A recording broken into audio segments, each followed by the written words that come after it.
Now we're in a position to start up with a few data structures in Python. Let's go with the first one, that is strings. All right, so let's say we'll start up with strings. What we can do is we can do it in the shell itself. That would be better so that we can understand it better. So let's open up the shell. I'll just open up the shell and I'll maybe in just a second. Yeah, I'll restart the shell. Okay, so after restarting the shell, let's begin up once again. Cool. Okay, so in the shell, let me define a string. Let me call it as hello world. This is your string, type of S, class str. Now there are a few built-in functions which can be used on this particular S. One of the built-in functions being len. Len of S will tell you the length of the string. How many are there? 1, 2, 3, 4, 5, 6, 7, 8, 9, 10, 11. So space is also included as one of the characters. 11 characters in this particular string. So len of string is len of S. Okay.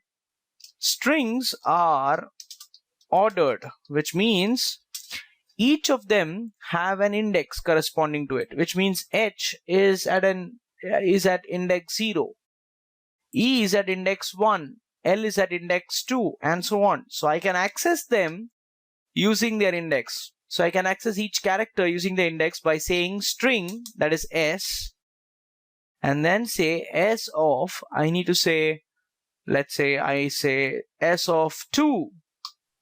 What is that going to be? L. Why? Because this is 0, this is 1, and this is 2.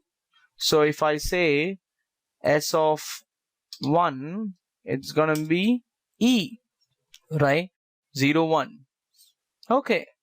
If I say S of len of S, what is len of S? All right. If I want the last element of the string, what is the last element of the string? This one, where D. Now what is going to be the index of D? What is the length of the string? 11. The length of the string is 11. And what location is this D at? 0, 1, 2, 2. So this is 0, 1, 2, 3, 4, 5, 6, 7, 8, 9, and this is 10. So D is at 10th position, but their total length is 11, which means can I say len of S minus 1? This is going to be 10. If I can say the character at, that is how it is told, S at, character at what? Len of S minus 1. So this is the index I need to put it out there. Let's put it. Len of S minus 1. What is it? D.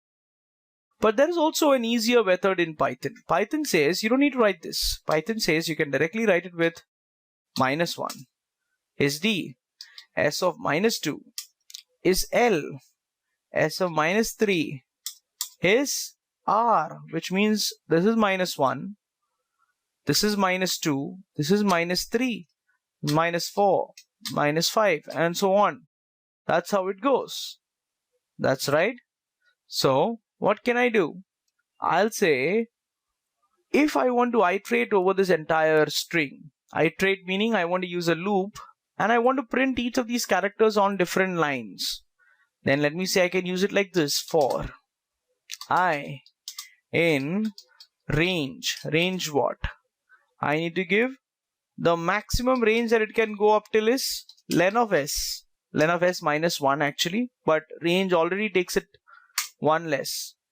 All I need to do is print what? S of I. Hello world. Does it do exactly what I want? Yes. But there is also another way. Okay, so that means if I want to print index also along with it, I can say I comma S of I. That will print me the index and the character. So you have the index along with the character, that is index is there in I. But there is another kind of a for loop which can be used whenever you use strings, lists, tuples, and so on. The kind of for loop that is used is, I can say for every element in, instead of using range function, I don't need to use range function. I can directly iterate over the string by just saying s. Just saying s. All I need to do is print e. What is e? E is directly the character itself. E is not the index. E is the character. E is not a number. E is the element in string s. Is that very clear? Yes, that's about a particular element. Okay,